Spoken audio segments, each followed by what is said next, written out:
Hello friends, welcome to my channel Radhe Krishna nursing academy. आज के lecture में जो मैं टॉपिक आपके साथ डिस्कस करूँगी वो है आइज़ डिसऑर्डर्स। ठीक है, तो जो हमारे आइज़ डिसऑर्डर हैं जिसमें हमारे पास कंजक्टिवाइटिस आ जाता है, केराटोमलेशिया, ग्लूकोमा, कैटरैक्ट। ठीक है, तो ये बहुत सारे ऐसे डिसऑर्डर्स हैं जो यूजुअली हमारी आइज़ को अफेक्ट करते हैं। ठीक है, तो वन बाय वन हम इनको डिस्कस करेंगे विद पिक्चर्स। इसका प्रॉपर हम इसमें डिस्कस करेंगे, जो भी इसका इंट्रोडक्शन रहेगा। ठीक है, कौन कौन से इटियोलॉजिकल फैक्टर्स हैं और कैसी ये प्रॉब्लम्स होंगी, क्या हम इनको अच्छे से ट्रीट करेंगे, कैसे करेंगे, नर्सिंग केयर क्या देनी है, वो सभी मैं आपको आज के लेक्चर में बताऊंगी। ठीक, this is the external structure of eye. ठीक है, ये एक्सटर्नल स्ट्रक्चर है आई का। इसमें जो है वो हमें सीलिया, आइरिस, ठीक है, स्क्लेरा बाहर से विजिबल होता है। आई में कोई भी प्रॉब्लम अगर आई में होगी, कोई डिसऑर्डर होगा, ठीक है, कोई भी प्रॉब्लम होगी अगर आइज़ में, तो वो हमें विजुअलाइज होगी एक्सटर्नली। ठीक है, तो ये बाहर से अभी एक्सटर्नल जो स्ट्रक्चर है आई का, तो ये बिल्कुल एक नॉर्मल आई जो है वो आप यहाँ पर देख सकते हैं। ठीक है, अगर हम देखें तो ये एक हमारे पास प्रॉपर एक एनाटॉमिकल स्ट्रक्चर है आई का, जो इंटरनली जो है वो हमारे जो आइज़ का जो स्ट्रक्चर उसको रिप्रेजेंट कर रहा है। ठीक है, तो sclera is the outer most जो पार्ट है, स्क्लेरा जो है वो आउटर मोस्ट लेयर होती है आई की। ठीक है, उसके बाद इंटरनली हमारे पास जैसे आइरिस, प्यूपिल, ठीक है, और फिर हमारे पास लेंस होता है प्रॉपर, देन विट्रस ह्यूमर होता है, देन ये एक्वस ह्यूमर होता है, और ये रेटिना हमारे पास रहेगा। ठीक है, देन ऑप्टिक नर्व, और ये प्रॉपर हमारे पास जो है वो एक स्ट्रक्चर है आई का। ठीक है, ये एनाटॉमी जो एनाटॉमी फिजियोलॉजी में आपने इसको अच्छे से स्टडी किया होगा। ठीक है, तो अभी हम इसके डिसऑर्डर्स पे बात करेंगे। तो फर्स्ट जो है वो हम यहाँ पर लेंगे, हमारे पास है कंजक्टिवाइटिस। ठीक है, तो यहाँ पर जो मैंने सबसे पहले आपको आई दिखाई थी वो एक नॉर्मल आई थी, वहाँ पर इस तरीके से कोई रेडनेस आपने नहीं देखी होगी। ठीक है, यहाँ पर क्या है, देखिए किस किस तरीके से जो है वो आपको यहाँ पर रेडनेस दिखाई दे रही है। तो this is not a normal eye. यहाँ पर जो है वो जो कंजक्टाइवा होता है आई का, ठीक है, तो उसमें क्या हो गया है, इन्फ्लामेशन हो चुकी है। ठीक है, so this is known as conjunctivitis, और वो आप इस इमेज में प्रॉपरली देख सकते हैं। डेफिनेशन आप देखिए, द कंजक्टाइवा, वैसे बेसिकली क्या होता है, conjunctiva is a thin clear layer of skin जो कवर करता है हमारी आई को फ्रंट साइड से। ठीक है, including the sclera and the inside of the eyelids. ठीक है, तो ये हमारे पास होता है कंजक्टिवा। और इसका जब इसमें इन्फ्लेमेशन हो जाती है कंजक्टिवा का, तो हम उसे कहेंगे कंजक्टिवाइटिस। ठीक है, अभी ये होता किस रीज़न की वजह से, what is the aetiology behind this conjunctivitis जो हमारे पास इन्फ्लेमेशन हुआ।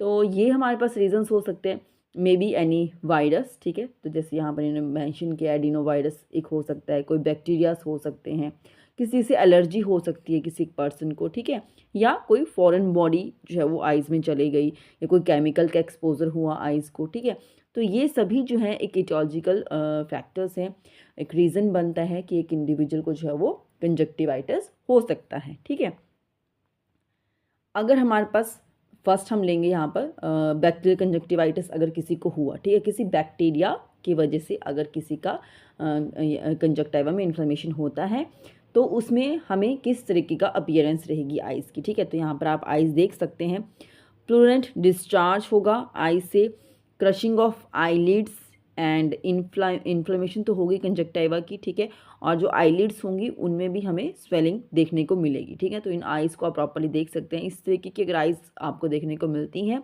तो वो हमारे पास रहेगा बैक्टीरियल कंजक्टिवाइटिस। अगर हमें पता करना है कि इन्फेक्शन जो हुआ वो क्या रीज़न रहा, तो दैट इज़ द ये एक हमारे पास एक आइडेंटिफिकेशन इसका मिलेगा। ठीक है, नेक्स्ट देखिए वायरल कंजक्टिवाइटिस। वायरल में जो है वो एक जैसे हमने यहाँ पर किया बैक्टीरियल कंजक्टिवाइटिस में, यहाँ पर प्रूलेंट डिस्चार्ज हुआ। ठीक है, कैसे येलोइश सा आपको देखने को मिल रहा है। ठीक है, बट जब वायरल कंजक्टिवाइटिस होगा तो ये एक वाटरी डिस्चार्ज रहेगा। ठीक है, वो येलोइश कलर में नहीं देखने को मिलेगा, एक सीरियस वाटर डिस्चार्ज रहेगा, और some time upper respiratory tract infections की वजह से भी जो है वो ये देखने को मिलता है। ठीक है, और इन्फ्लेमेशन तो होगी कंजक्टिवाइटिस की, और आईलिड्स भी जो है वो उसमें स्वेलिंग देखने को मिलती है in case of viral conjunctivitis. Next है हमारे पास एलर्जिक कंजक्टिवाइटिस। ठीक है, किसी को किसी से एलर्जी हो जाती है, किसी भी चीज़ से हो सकती है। ठीक है, कोई डस्ट से एलर्जी हुई, कोई डस्ट पार्टिकल से हुआ। ठीक है, उस तरीके से तो वो ईचिंग होगी आइज़ में। ठीक है, और watery to thick stringy discharge होना शुरू हो जाएगा। पहले वाटरी होगा, फिर धीरे धीरे वो थिक होना शुरू हो जाता है। ठीक है, तो वो डिस्चार्ज वैसे रहेगा, और इन्फ्लेमेशन तो कंजक्टिवा का होगा और साथ में जो आईलिड्स हैं उनकी स्वेलिंग भी देखने को मिलेगी। अगर किसी फॉरेन बॉडी की वजह से होता है तो टीयरिंग होगी। जैसे कभी किसी की आंख में कोई कचरा चला जाता है, ठीक है, कोई चीज़ चली जाएगी तो इमीडिएटली जो है वो आंख से पानी निकलना शुरू हो जाता है, तो टीयरिंग होगी, पेन भी होती है, ठीक है, और इन्फ्लेमेशन हो जाएगी। और यूजली जो भी किसी आइज़ में जाएगा फॉरेन पार्टिकल उसी एक आई को अफेक्ट करता है, अगर फॉरेन बॉडी क्या जो है वो प्रेजेंस की वजह से कंजक्टिवाइटिस हुआ है। और अगर बैक्टीरियल, वायरल या एलर्जिक होगा तो वो बोथ आइज़ को अफेक्ट कर देता है, ठीक है। नेक्स्ट देखिए केमिकल कंजक्टिवाइटिस। सेम किसी केमिकल के एक्सपोजर में रहेंगे तो वो अगेन हमारी आइज़ को अफेक्ट करेगा, ठीक है। तो वो माइल्ड हो सकता है, इसमें एडिमा देखने को मिले और नॉन प्रूलेंट आई डिस्चार्ज इसमें रहेगा। मैनेजमेंट हम इसकी कैसे करेंगे, ठीक है। तो जो बैक्टीरियल कंजक्टिवाइटिस होता है यूजुअली हम उसको ट्रीट करते हैं एंटीबायोटिक आई ड्रॉप्स के साथ, या ऑइंटमेंट भी हम उस केस में देते हैं। और सबसे पहले हमें देखना है कि कॉज क्या है, वायरल है, बैक्टीरियल है, कोई फॉरेन बॉडी की प्रेजेंस की वजह से हुआ, ठीक है, किसी के एलर्जी की वजह से हो रहा है, ठीक है। तो वो सब चीज़ हमें आइडेंटिफाई करना पड़ेगा। तो जो कॉज होगा उसे हम ट्रीट करेंगे, ठीक है। जैसे मैंने आपको बताया कि बैक्टीरिया का होगा तो बैक्टीरिया के लिए तो हमारे पास है, हम टॉपिकल एंटीबैक्टीरियल एजेंट्स भी इसमें देंगे, ठीक है, और आई ड्रॉप्स भी इसमें दे सकते हैं। अगर वायरल कंजक्टिवाइटिस होगा तो वो सेल्फ लिमिटिंग है, धीरे धीरे अपने आप से ठीक होगा। ट्रीटमेंट जो है वो लिमिटेड है to removal of the accommodative secretions, ठीक है। तो जो भी सिक्रीशंस आएंगी उनको हम क्लीन वाटर से अपना नॉर्मली स्वैब को क्लीन वाटर में डिप करके सोक करके अच्छे से आइज़ को क्लीन कर सकते हैं, ठीक है। तो वो कर सकते हैं वायरल कंजक्टिवाइटिस में, और वो सेल्फ लिमिटिंग है with the passage of time. जितना वायरल उस वायरस का इफेक्ट रहेगा वो धीरे धीरे कम हो जाएगा, ठीक है। और यहाँ पर हमारे पास जो मेडिकेशंस हैं वो डिपेंड करता है बच्चे के एज के अकॉर्डिंग जो है वो उस तरीके से हम देंगे, ठीक है। और जो आई ड्रॉप्स होती हैं may be use in day time, और जो ऑइंटमेंट रहेगा वो हम बेड टाइम पर यूज़ करेंगे, क्योंकि ऑइंटमेंट जो होता है वो ज़्यादा टाइम तक जो है वो आइज़ में रहना चाहिए, ठीक है। नर्सिंग केयर में वही है, सेम चीज़ें हमारे पास, हम क्या करेंगे, आइज़ को क्लीन रखना है, ठीक है, कीप द आई क्लीन, तो हम क्लीन करते रहेंगे।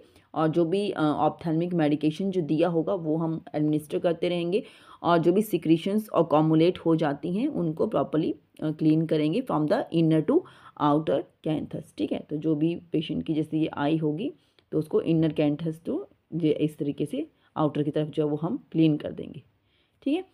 And prevention of infection to the other family members, ठीक है। तो वो स्प्रेड हो सकता है, तो उसको भी हम जो है वो प्रॉपरली जो ग्लासेस लगा के आइज़ पे तो उसको प्रिवेंट करने की कोशिश करें किसी और को ना हो। और चाइल्ड शुड जो है उसको हम रिस्ट्रिक्ट करेंगे कि वो अपनी आइज़ को जो है वो रब ना करे, ठीक है। और हैंड वॉशिंग टेक्निक टीच करेंगे, और फ्रीक्वेंट हैंड वॉशिंग इसमें रहना चाहिए। अगर थोड़ा सा भी हमारे जो है वो अनहाइजेनिक हैंड्स रहेंगे और हमने थोड़ा सा भी आइज़ को टच कर लिया तो वो इन्फेक्शन जो है वो जल्दी अच्छे से जो है वो हम उसमें रिकवर नहीं कर पाएंगे, ठीक है।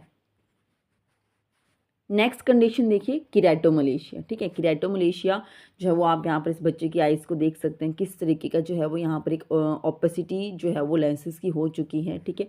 This is the keratomalacia. और keratomalacia is an eye disorder जिसमें बेसिकली क्या होगा, ड्राइंग हो जाती है, जो हमारा कॉर्निया होता है वो ड्राई हो जाएगा और उसकी क्लाउडिंग हो जाती है। मेन रीज़न यहाँ पर क्या रहेगा, due to the deficiency of vitamin A. अगर विटामिन ए का डेफिशिएंसी रहता है तो हमें ये कंडीशन जो है वो देखने को मिलेगी, ठीक है। जैसे मैंने बताया कॉजेज़ में कि विटामिन ए का इंटेक अगर कम रहता है, या कुछ मेटाबॉलिज्म कोई कंडीशंस ऐसी हैं इंडिविजुअल को कोई मेटाबॉलिज्म कोई ऐसी प्रॉब्लम है सच एज सीलिएक सिंड्रोम है, अल्सरेटिव कोलाइटिस है, ठीक है। तो पुअर मेटाबॉलिज्म की वजह से भी जो है वो उसकी बॉडी में जो है वो प्रॉपरली विटामिन ए का जो है वो अब्जॉर्प्शन और उसका जो भी फंक्शनिंग है वो अच्छे से नहीं हो पाएगा, ठीक है।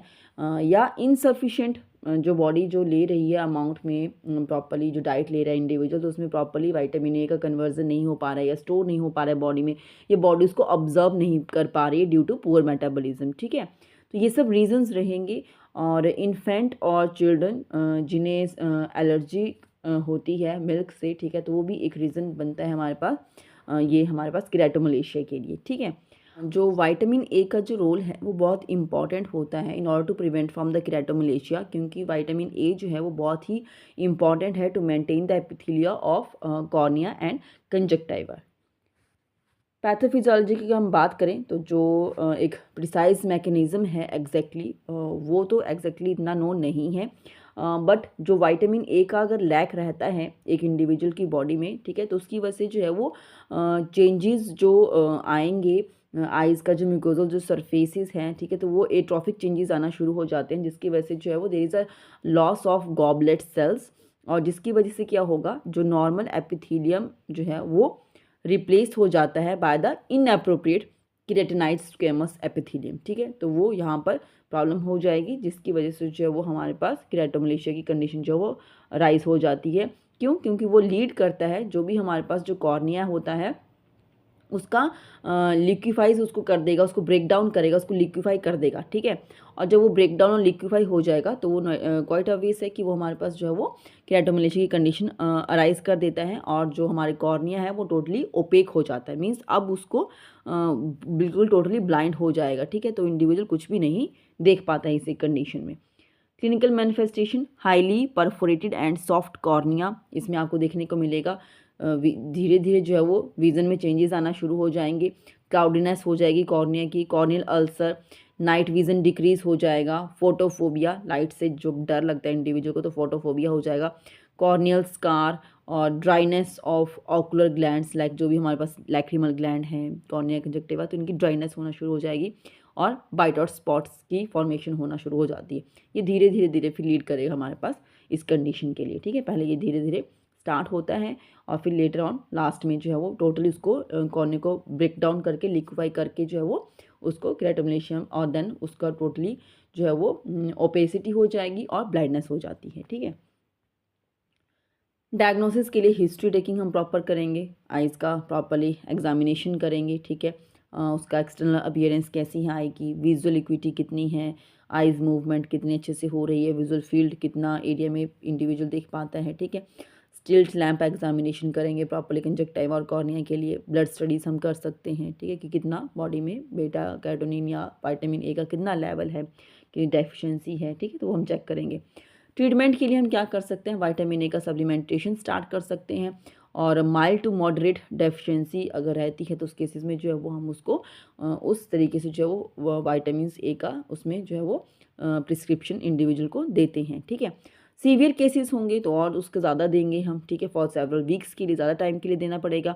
अ सिंगल डोज ऑफ, यहाँ पर मेंशन किया, a single dose of 1 lakh microgram vitamin A will be prevent vitamin A deficiency in children for about 6 months, ठीक है, तो 6 मंथ्स का एक साथ जो है वो हम एक सिंगल डोज अगर देते हैं किसी इंडिविजुअल को तो एक साथ जो है उसका 6 मंथ्स के लिए वो जो उसका जो अमाउंट है विटामिन ए का वो उसकी बॉडी में चला जाता है, ठीक है।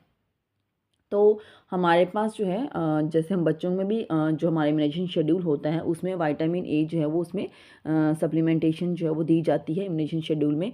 तो 9 मंथ पे जब होता है हमारे पास, ठीक है, 9 मंथ का जब इन्फेंट होता है तो उसको जो है वो हम विटामिन ए का यहाँ पर जो विटामिन ए के ड्रॉप्स जो है वो इंडिविजुअल को देते हैं, और 9 मंथ के बाद जो 6 मंथ के गैप के ऊपर जो है वो उसको आगे तक जो है वो कंटिन्यू करेंगे अप टू 5 ईयर्स तक, ठीक है, तो ऐसे करके जो उसको विटामिन ए का सप्लीमेंट जो है वो बच्चे को देते रहते हैं, सो दैट उसको उसकी बॉडी में जो विटामिन ए का जो है वो डेफिशिएंसी ना हो, ठीक है।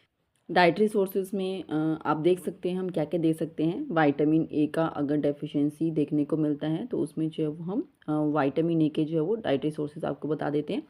इसमें फ़िश लीवर ऑयल है, butter, egg, green leafy vegetables, cod liver oil, carrot, ठीक है, ये भी यूजली दे सकते हैं, pumpkin, milk and milk products जो हैं वो सभी जो है वो विटामिन ए रिच होते हैं, ठीक है, तो ये सभी अगर जो है वो हम बच्चों की डाइट में डालेंगे तो केराटोमलेशिया होने के चांसेस जो है वो बहुत कम हो जाते हैं, ठीक है, अनलेस कोई और सेकेंडरी रीज़न ना हो, अदरवाइज ये जो है वो हम यहाँ से प्रिवेंट कर सकते हैं, ठीक है। So this is all about my today's lecture, जिसमें हमने जो है वो आई डिसऑर्डर्स के बारे में डिस्कस किया, और जिसमें हमने 2 डिसऑर्डर्स डिस्कस किए, एक था हमारे पास कंजक्टिवाइटिस और एक था हमारे पास केराटोमलेशिया, ठीक है। आने वाले जो और लेक्चर्स रहेंगे उसमें जो है वो हम आई डिसऑर्डर्स को ही कंटिन्यू करेंगे, ठीक है, और उसमें जो है वो हम कैटरैक्ट और ग्लूकोमा, ठीक है, और कॉन्जेनाइटल ग्लूकोमा, ये सब चीज़ें जो है वो हम उसमें डिस्कस करेंगे, तो चैनल के साथ बने रहें और वीडियोस मिस ना करने के लिए आप मेरे चैनल को सब्सक्राइब कर सकते हैं, राधा कृष्ण नर्सिंग अकेडमी, और वीडियोस को लाइक एंड शेयर करें। Thank you.